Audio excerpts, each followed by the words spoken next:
गोमातेला तिचा योग्य सन्मान मिळवून देण्यासाठी आणि गोमातेला राष्ट्रमाता घोषित करावी या प्रमुख मागणीसाठी आज नंदुरबार येथे भव्य गो सन्मान रॅलीचे आयोजन करण्यात आले होते। संपूर्ण देशभरातील प्रत्येक जिल्हाधिकारी कार्यालयावर आज एकाच दिवशी हा आंदोलनात्मक कार्यक्रम आयोजित करण्यात आला होता। आयोजकांनी दिलेल्या माहितीनुसार गोमातेला राष्ट्रमातेचा दर्जा, एक देश एकच कायदा लागू करावा, भारतभरातील सर्व कत्तलखान्यांचे परवाने रद्द करावेत या मागण्या करण्यात आल्यात। अभी नहीं तो कभी नहीं या घोषणेसह गोरक्षक संघटना आणि विविध सामाजिक संस्थांनी हा उपक्रम हाती घेतला होता। गो सन्मान रॅली भूमी अभिलेख कार्यालयापासून जिल्हाधिकारी कार्यालयापर्यंत काढण्यात आली। यावेळी जिल्हाधिकाऱ्यांना निवेदन देण्यात येऊन गो संरक्षण कायद्यातील त्रुटी दूर करण्याची मागणी करण्यात आली। आयोजकांनी सांगितले की गेल्या अनेक वर्षापासून गो संरक्षणाची मागणी होत आहे।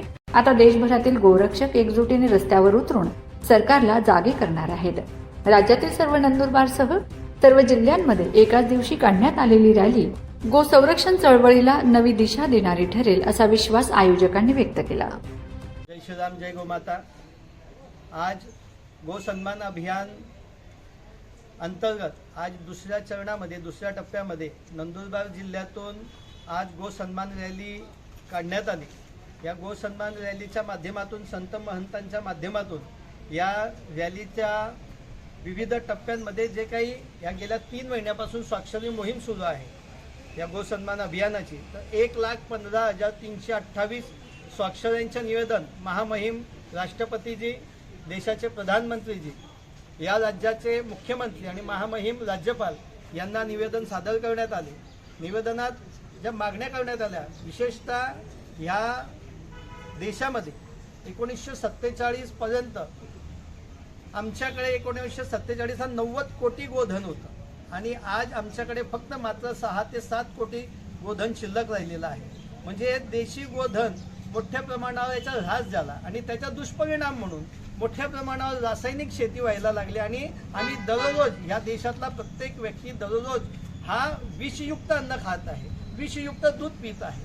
तर जर का ह्या धरती मातेला वाचवायचं असेल तर आपल्याला एक आणि एकच करावं लागेल आणि ती आमची देशी गोवंश वाचली तर ही भूमाता वाचेल। आणि ती भूमाता वाचवण्यासाठीची ही चळवळ जी आहे ती सर्व संतांनी ह्या गेल्या 8-10 महिन्यापासून हातात घेतलेली आहे। 700 पेक्षा जास्त संत संपूर्ण भारतभर प्रवास करून जवळजवळ प्रत्येक तालुका, शहर, प्रत्येक ग्रामीण भागापर्यंत पोहोचून हे गो सन्मान अभियान यशस्वी केलं। आज कोट्यावधी स्वाक्षऱ्यांचं निवेदन 790 जिल्ह्यांमध्ये आज एकाच दिवशी सर्व ठिकाणी हे निवेदन दिलं गेलं। भारतीय संस्कृतीचा प्रधान आधार असणारी गोमाता, आज गोमातेवर अत्याचार होत आहेत आणि असंख्य वर्षापासून आपल्या भारताची आद्यशक्ती म्हणून गोमातेला ओळखलं जातं। पण गोमातेचा वंश टिकला पाहिजे याच्यासाठी समग्र भारतातील संतांनी एकत्र येऊन गोमाता वाचावी याच्यासाठी शासन दरबारी या ठिकाणी आज आंदोलन केलेलं आहे। आज 27 जुलै गो सन्मान आवाहन अभियानाचा दुसरा टप्पा या ठिकाणी आला।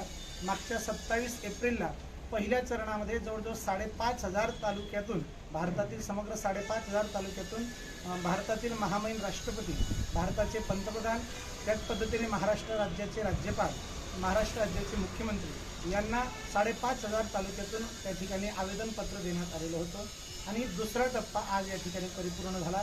भारतातील संपूर्ण जिल्ह्यातून आज हे निवेदन जिल्हाधिकारी साहेब, प्रत्येक जिल्ह्यातील जिल्हाधिकारी साहेबांना त्या ठिकाणी देण्यात आले।